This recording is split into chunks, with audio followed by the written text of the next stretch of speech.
Bienvenue, vous nous écoutez sur le www.radioalfayda.net. Alfayda, c'est la référence. De Kundam jusqu'à la bande de Daouzou, il est 12h00. Mesdames et messieurs, merci, bienvenue et Domenetti. Sur Alfayda FM, pour vous informer, vous avez fait le bon choix si vous nous rejoignez dans l'actualité de ce mardi 10 juin 2025. Nous sommes ensemble pour une demi-heure d'information sur Alfayda FM. C'est l'heure du journal, voici le sommaire. Campagne pré-hivernale à Kaolack, une action collective visant à préparer la région aux pluies diluviennes et aux inondations. Les populations sont invitées en évitant de jeter des ordures et en respectant les infrastructures. Nous nous rendrons dans les sites où la campagne pré-hivernale a été lancée. Éducation, un CDD consacré à la préparation des examens scolaires 2025 à Kaolack a réuni l'ensemble des acteurs et des parties prenantes.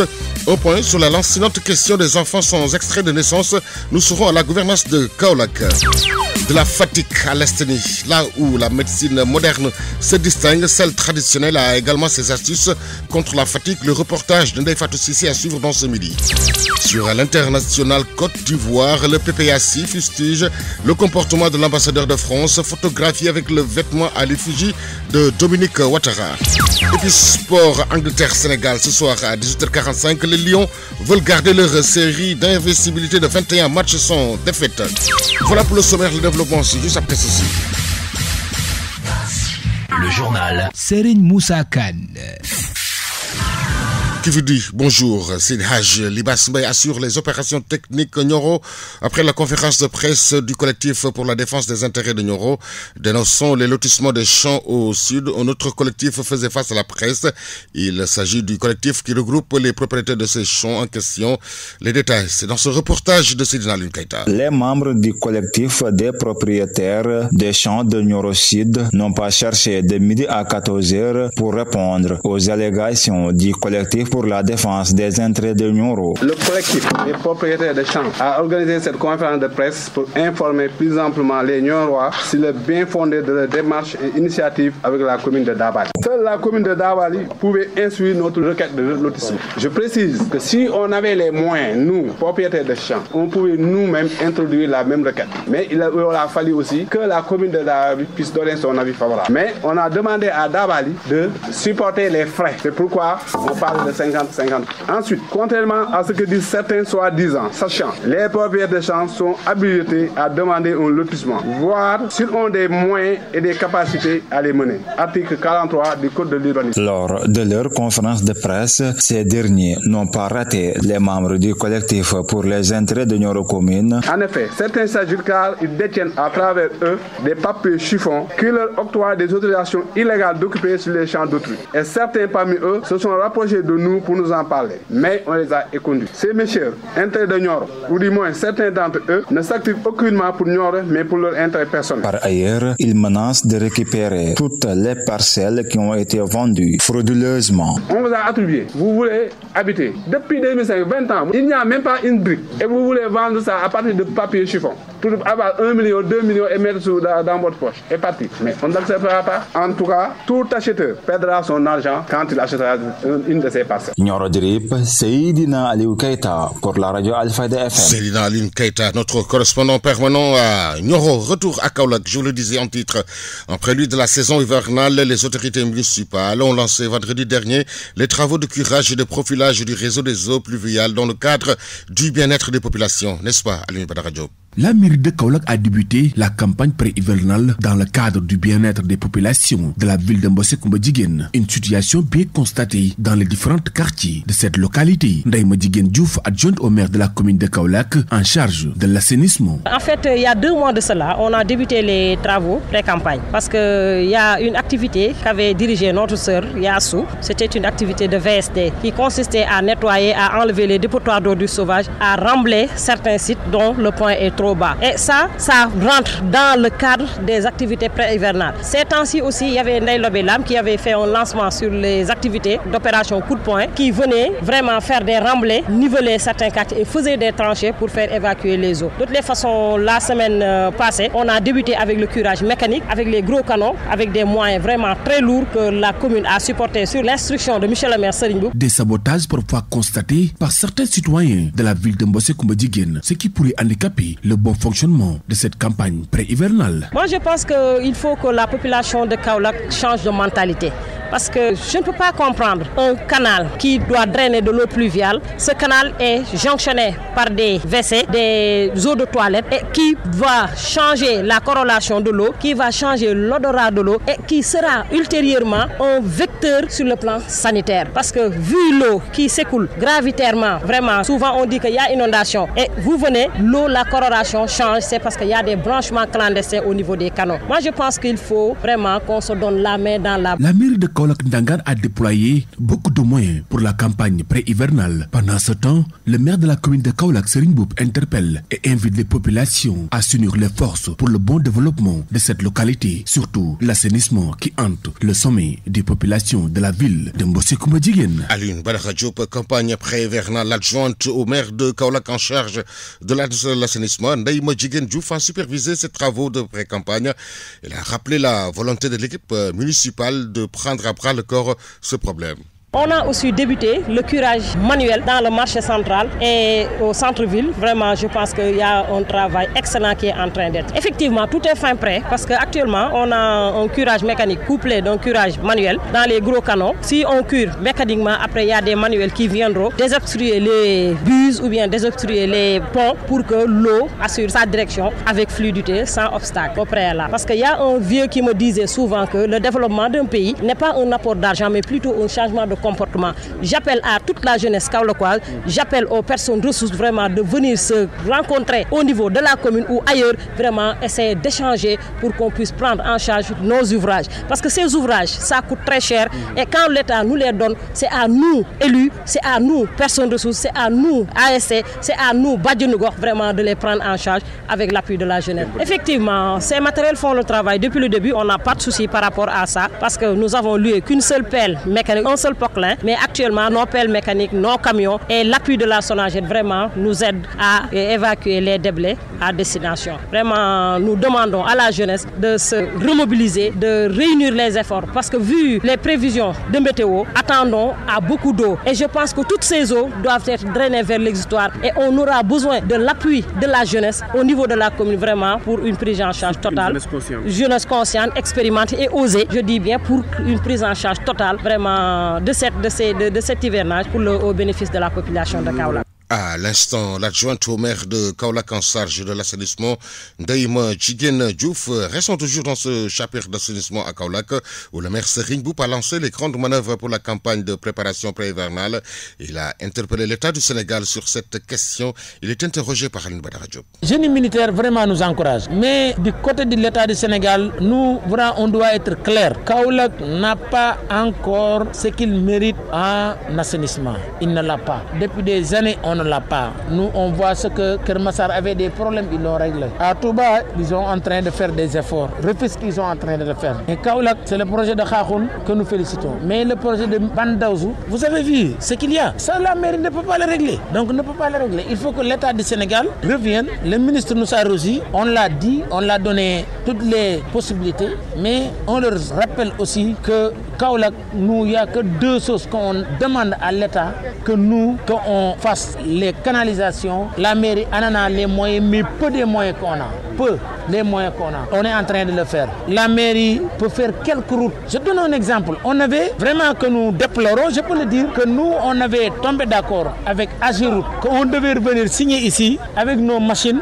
avec tout ça, pour 40 km de route. Mais on se réveille, Agiroute nous dit qu'on n'a pas d'argent. Il nous dit qu'on n'a pas d'argent. Qu'est-ce qu'on peut faire? Nous, la mairie a quelques moyens pour faire ça. Ce qu'on avait fait dans le protocole était très clair. On pouvait le... Mais Agiroute maintenant dit qu'il n'a pas d'argent. Donc moi, je demande au président, au Premier ministre et au ministre de Transport de donner de l'argent à AGEROUTE pour que AGEROUTE puisse faire ça. Ici, Kaolack, c'est l'endroit le plus important du Sénégal. Route nationale numéro 1 traverse 400-500 par jour. Donc, on ne peut pas dire à AGEROUTE n'a pas d'argent pour faire Kaolack. Vraiment, ça, je le déplore et je n'ai que les médias pour le dire. L'actualité régionale, nationale, c'est sur Alfayda FM 90.1. 12h10 au Centre international de conférence Abdou Diouf de Diamniadio, des désaccords notés lors du dialogue national clôturé le 14 juin dernier, selon le facilitateur Dr Cheikh Gueye, qui les a listés dans la commission démocratie et droits humains avec un score de 26% d'accord, là où les deux autres sous-commissions caracolent à 94% et 100% de consensus. Car le dialogue national n'est pas une fin en soi, mais un horizon permanent de construction collective.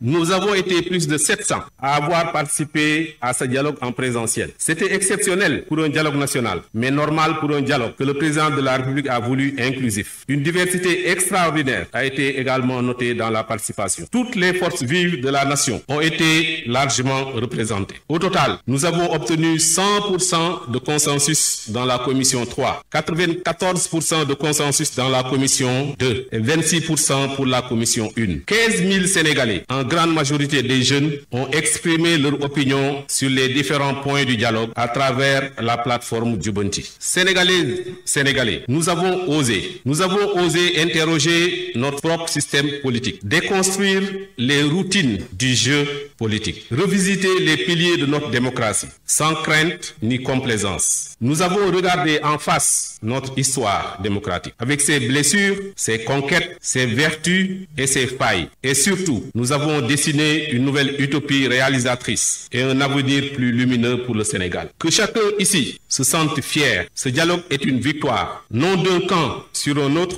mais de la République sur elle-même. Une victoire du peuple sur la résignation, du débat sur la méfiance, de l'intelligence collective sur les replis individuels. Victoire du peuple sur la résignation. Selon toujours Dr Cheikh Gueye, ce dialogue a été une thérapie contre les rancœurs et crispations. Laisseront désormais la place à l'apaisement durable, le djubo et le djamo. Réécoutons-le. Mes chers compatriotes, ce que nous avons semé ici aujourd'hui, l'histoire emportera les fruits demain. Un système politique plus juste, plus représentatif, plus éthique. Une démocratie qui ne soit plus une simple mécanique électorale, mais une respiration continue entre le peuple et ses institutions. Le Sénégal ne sera plus tout à fait le même après ce 4 juin. Ce dialogue a été une thérapie contre les rancœurs, les crispations et les violences qui, nous l'espérons, laisseront désormais la place à l'apaisement durable, le djubo et le djamo qui rassurent l'investisseur et l'entrepreneur. Il portera en son cœur la trace indélébile d'un peuple qui a su, une fois encore, prouver sa maturité, sa grandeur, sa capacité à se réinventer. Ce matin, je vous dis, veillons ensemble. Veillons sur cet esprit du dialogue, ce feu sacré de la parole partagée, ce souffle d'unité qui,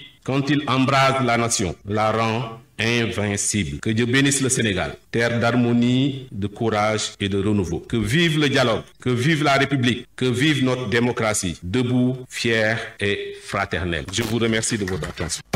Vous suivez le journal. Sur Alfayda FM, la radio qui vous informe partout que vous soyez dans le monde. Éducation, nous en parlons dans ce midi. Examen scolaire à Kaolack, un CRD a été consacré à la préparation des examens, après avoir fait le point sur les centres, les candidatures, mais aussi le point sur la lancinante question des enfants sans extrait de naissance, la sécurisation des centres et la mise en place d'un dispositif de prévention des inondations. Écoutons à ce propos, inspecteur Samba Diarité, IA de Kaolack au micro d'Aline Badara Diop. Nous nous sommes retrouvés aujourd'hui autour de monsieur le gouverneur, de tous les acteurs clés de l'éducation dans la région de Kaolack pour un important CD de préparation des examens scolaires. Ce comité régional de développement a été l'occasion pour nous de faire le point sur les centres d'examen, sur les candidatures, mais également l'incidente question des enfants sans pièce d'état civil. Monsieur le gouverneur a ainsi donné des instructions qui devraient nous permettre de continuer de mieux poursuivre l'élan déjà enclenché depuis des mois à travers la sécurisation des centres d'examen, mais également la mise en place d'un dispositif de prévention des inondations ou de réaction en cas d'inondation. Nous le savons, Kaolack est une région particulière parce que se trouvant dans une zone souvent inondable, mais les sapeurs-pompiers nous ont rassurés que toutes les dispositions sont prises pour parer à d'éventuelles inondations. C'est le lieu de remercier tous les acteurs, les parents d'élèves, les acteurs du privé, les chefs d'établissement, les enseignants. Et nous sommes justement déjà assez bien préparés en attendant de parachever le dispositif pour que les examens de 2025 se passent dans de très bonnes conditions. C'est le lieu de lancer un appel aux parents d'élèves pour sensibiliser les élèves sur l'interdiction formelle d'avoir l'outil qui peut servir à communiquer ou douter dans un centre. Nous ne parlons pas seulement des téléphones portables. Il y a les objets connectés, il y a tout instrument pouvant être douteux et faire, créer le doute. Cet instrument, cet appareil, cet objet connecté est formellement interdit. Quoique les parents prendront les dispositions avec les élèves qui devront justement se préparer à aller au centre sans téléphone et sans objet compromettant pour la sécurité de l'examen, mais également pour parer à toute fraude. Un CDD présidé par le chef de l'exécutif régional et selon toujours l'IA de Kaolack Samba Diakhaté. La région de Kaolack se prépare à accueillir 24 000 candidats pour le CFE et plus de 8 100 pièces d'état civil. Pour le BFM, c'est 505 candidats et pour le baccalauréat, c'est des rejets liés à la qualité fournis au niveau des pièces. Réécoutons-le. Rien que pour le CFE, 24 000 candidats et quelques de la région, plus de 8 000, presque 9 500 pièces d'état civil. Pour le BFM, c'est 555 candidats. Pour le baccalauréat, c'est essentiellement des rejets liés également à la qualité des pièces fournies. Nous en avions 18 qui sont suivis. Mais le plus important ici, c'est le comité régional de suivi de l'état civil ou des enfants sans pièces d'état civil qui a été mis en place aujourd'hui officiellement par M. le gouverneur. Le travail a commencé dans les départements avec les préfets qui déjà travaillent avec les tribunaux d'instance de façon générale, avec la justice pour justement aider à régulariser le maximum d'élèves possible. Mais les solutions devront, pour être pérennes, devront plus aller vers la sensibilisation des parents qui ont la responsabilité première de déclarer leurs enfants. Il nous faut déclarer nos enfants dès la naissance, mais également porter l'extrait au niveau de l'établissement. L'État, depuis des années, permet à l'enfant d'accéder à l'école sans extrait de naissance. S'il n'en dispose pas, ce n'est pas une contrainte, c'est juste pour garantir le droit absolu à l'éducation consacré par la Constitution. Mais ça ne doit pas être une raison pour le parent d'attendre. Il doit prendre les dispositions pour que son élève soit inscrit sur la base d'un extrait de naissance. Nous le rappelons. Mais s'il arrive pour une raison ou une autre que l'élève n'en dispose pas, nous avons tout un dispositif avec une plateforme état civil créée par le ministère de l'Éducation, avec d'autres dispositifs. Aujourd'hui, la plus haute autorité a donné l'instruction au gouverneur, au préfet, que ces comités départementaux et régionaux s'occupent désormais de la question des élèves sans pièces d'état civil. C'est une avancée et le cadre existe justement pour encadrer les parents, les aider à régulariser pour les cas souvent qui restent malgré les mesures de base qui devraient être prises. La volonté est là. Là également, le conseil interministériel a proposé justement la suppression de l'entrée en sixième qui, il faut le dire techniquement, pose problème parce que la contrainte liée à l'âge également pour ce concours souvent faisait que beaucoup de parents s'adonnaient à certaines pratiques. À l'instant, l'IA de Kaolack Samba Diakhaté sur la lancinante question des élèves sans pièces d'état civil. Éducation, nous y sommes et nous y restons. Le président de l'association des parents d'élèves de Kaolack, Baragaï, revient quant à lui sur la responsabilité des parents d'élèves et leur domaine d'intervention, le rôle que doit jouer ces derniers. Voici ses propos. Nous venons de sortir du CRD qui a été organisé par le gouverneur portant sur la préparation des examens de fin d'année. Nous avons vraiment apprécié la qualité de la production qui a été projetée par l'inspecteur d'académie et son staff. Nous avons à partir de ces données, nous tous nous savons les choses, comment ça se passe sur le plan effectif, sur le plan statistique, sur le plan centre, nombre, les tâches, tout. Donc moi je pense qu'ils ont partagé ça avec les différents acteurs qui sont au niveau de la ville. Nous en tant que parents d'élèves maintenant, nous sommes interpellés par rapport à ces examens-là. Et le domaine d'intervention des parents d'élèves, c'est surtout à la préparation du centre d'examen. Aider le directeur, le proviseur ou le principal à assainir le milieu, préparer les salles de classe proprement et surtout les toilettes, assurer une électricité et une eau en quantité suffisante. Ensuite, maintenant, nous retourner sur nos enfants pour bien les préparer pour qu'ils passent leur examen dans des conditions idoines. Et cet accompagnement-là des parents d'élèves a été commencé depuis le début de l'année et ça doit se poursuivre. Mais ça doit s'intensifier lors de ces 10 derniers jours parce qu'il faudra faire tout pour que l'enfant soit sain et sauf pendant l'examen. Essayer de faire en sorte qu'il ne s'adonne pas à certains jeux dangereux et essayer maintenant de le conscientiser moralement pour l'armer de courage pour qu'il essaye de se départir de certains stress. Alors voilà en tout cas ce que nous, parents d'élèves, nous allons faire et nous souhaitons que ces examens se réalisent dans de très bonnes conditions et que l'IA de Kaolack puisse avoir d'excellents résultats. À l'instant, le président de l'association des parents d'élèves Bara Gaye, des conditions de vie sociale et pédagogique. Comment garantir la sécurité de l'étudiant et son bien-être mental? Problèmes liés au logement et à la pédagogie.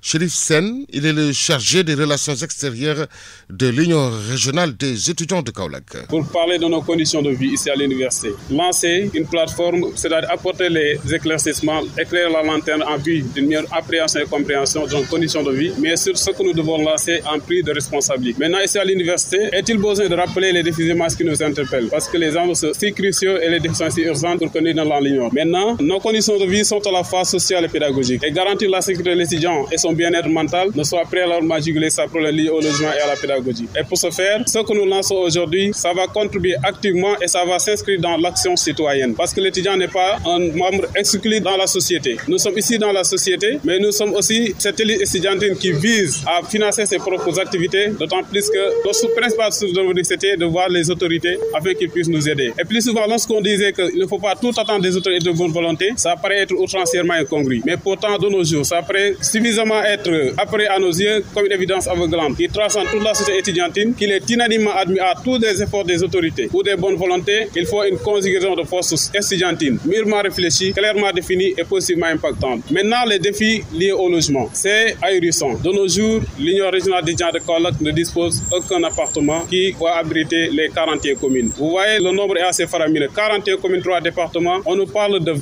000 étudiants. 20 000 étudiants, ce chiffre ne doit pas être un handicap, mais un atout, un pilier fondamental et un potentiel qui doit être exploité. Et c'est pourquoi aujourd'hui nous sommes là pour pouvoir lancer quelque chose qui va non seulement nous permettre de juguler la problématique de logement, mais pouvoir la pérenniser.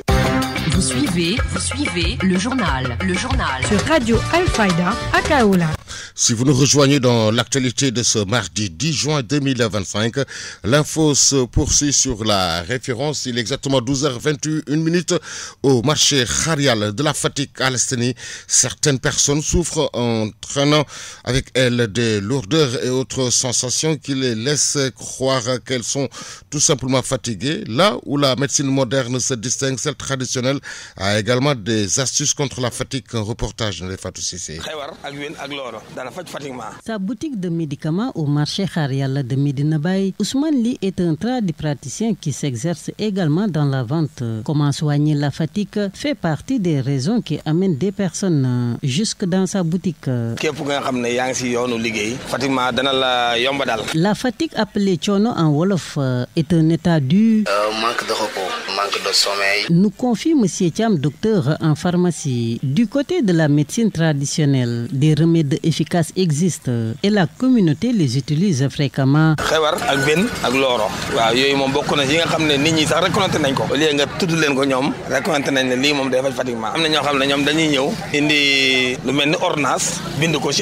Que ce soit la médecine traditionnelle ou moderne, la fatigue est un état qui nécessite, selon nos interlocuteurs, une bonne prise en charge. Fatou Cissé au marché Kharial de l'automédication à la prescription. Chaque personne prend soin de sa fatigue à sa manière. Écoutons à ce propos M. Thiam, docteur assistant à la pharmacie de Medina Baye. On conseille, mais d'autres aussi avec le médicament, disant que je veux ça dans les deux sens. Il faut savoir qu'il y a des types de fatigue. Il y a les fatigues passagères, il y a les fatigues aussi qui durent. Donc ça va dépendre de la fatigue. Et sur ça, il faut savoir les médicaments à conseiller. Voilà. Il y a des prescriptions sur ordonnance. Il faut savoir que certains patients aussi partent à l'hôpital. Après ça, ils vont prescrire des ordonnances. Ils vont venir à la pharmacie pour les acheter. Donc nous, on va juste délivrer les médicaments et leur expliquer la posologie. Et souvent, l'automédication peut aller jusqu'où? Bon, l'automédication, je veux dire que c'est un fléau parce qu'il y en a tellement. Tu vois, même des patients venir te dire que je veux amoxicilline parce que je ressens des douleurs, alors que l'amoxicilline, c'est pas pour la fatigue, mais c'est pour traiter les infections parce que c'est un antibiotique. Donc l'automédication, c'est un fléau, franchement. Actualité internationale. 12h23 à Medina Baye, même heure à Grand Bassam en Côte d'Ivoire où le PPAC fustige le comportement de l'ambassadeur de France, photographié avec le vêtement à l'effigie de Dominique Ouattara. La Côte d'Ivoire est le début d'une controverse politique. Il s'en est suffi d'une chemise. Le PPACI, le parti d'opposition de Laurent Gbagbo, fustige l'attitude de l'ambassadeur de France. Il est reproché à Jean-Christophe Béliard d'avoir porté une chemise à l'effigie de la première dame, Dominique Ouattara, tout cela en pleine année électorale, à quelques mois de l'élection présidentielle d'octobre. La France aurait-elle donc choisi son candidat pour la présidentielle, s'interroge le communiqué du PPACI publié ce week-end. Actualité internationale. Les défenseurs des droits humains au Kenya s'indignent après la mort en cellule d'un jeune homme gardé à vue, Albert Ojwang, qui a été déclaré mort hier 24 heures après son interpellation. Les forces de l'ordre l'avaient arrêté samedi en l'accusant de fausses publications après des messages qu'il a postés sur le réseau X. Mais hier, en voulant lui rendre visite, ses proches ont donc appris qu'il était décédé après des coups à la tête qu'il se serait lui-même infligé. Les organisations de défense des droits de l'homme remettent en cause cette version. Le Kenya, c'est aussi l'arrestation d'un militaire britannique après des accusations de viol. Londres a confirmé hier l'interpellation de l'un de ses soldats. Les faits incriminés se seraient produits le mois dernier à Nanyuki, c'est dans le nord du pays, près des locaux de la Batouk, l'unité de formation de l'armée britannique au Kenya. Des faits qui ravivent aussi la très vive controverse jamais éteinte autour de cette unité. C'était il y a 13 ans. Agnès Wanjiru, une jeune Kenyane, avait été retrouvée morte dans une fosse septique. Quelques heures auparavant, elle avait été vue en compagnie de soldats britanniques. La lumière et la vérité judiciaire n'ont jamais été totalement faites sur cette affaire. Actualité internationale. On en vient à la politique malienne maintenant et à cette nouvelle tentative d'opposition politique. Aliou Boubacar Diallo, figure de cette opposition en exil, candidat malheureux à la présidentielle de 2018, fonde le FPR, le Front Patriotique de Résistance. Principale réclamation, le retour à l'ordre constitutionnel. Il condamne aussi la dissolution des partis politiques prononcée par la junte militaire. Actualité internationale. On en vient au Togo et à cette indignation qu'expriment désormais plusieurs courants de l'opposition politique. Ils demandent la libération de tous les manifestants arrêtés en fin de semaine dernière. Vendredi dernier, on le rappelle, des protestataires avaient voulu faire entendre leur colère, d'une part contre la récente réforme constitutionnelle, mais aussi contre la hausse des prix de l'électricité. Nathaniel Olympio est le porte-parole du Front Touche pas à ma Constitution, dont le communiqué estime que les personnes arrêtées sont des détenus politiques. Actualité internationale. Le gouvernement togolais, on le rappelle, est démissionnaire, mais les ministres restent en place pour gérer les affaires courantes. L'un de ces ministres, sous le couvert de l'anonymat, nous indique, je le cite, que l'usage de la violence lors des derniers rassemblements n'est pas acceptable. Et ce ministre justifie les interventions des forces de l'ordre pour ramener le calme. Actualité internationale. On en vient au Nigeria, enfin, et c'est cette lutte contre les chiffres pour les femmes enceintes. Plusieurs agences de l'ONU viennent de coordonner une étude dont le résultat se formule crûment. Le pays est le plus dangereux du monde pour accoucher. En 2023, 29% des décès maternels dans le monde se produisaient au Nigeria, soit 75 000 femmes mortes cette année-là. Une femme sur 100 meurt en donnant naissance à un enfant. Et à cela, plusieurs causes. Actualité internationale. Et sport.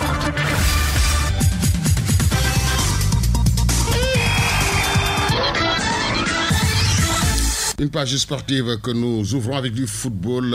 Angleterre-Sénégal ce soir à 18h45. Hier en conférence de presse, écoutons les propos de Moussa Niakhaté. J'espérais même pas un si beau, on va dire, cadeau, mais voilà, et c'est comme ça, donc je suis très content. Et forcément très content de revoir Morgan. C'est un très grand ami à moi. On est arrivé en même temps à Nottingham et il sait très bien l'amour que j'ai pour le Sénégal, parce que quand j'ai loupé justement la Coupe du Monde par rapport à ma blessure, il m'a vu souffrir de l'intérieur et on en rigolait souvent qu'un jour on s'affronterait parce qu'il m'a beaucoup nargué quand l'Angleterre a battu le Sénégal au mondial. Et aujourd'hui, le destin fait qu'on s'affronte ici chez nous. Avant tout, c'est une belle fête et je suis très content de le revoir.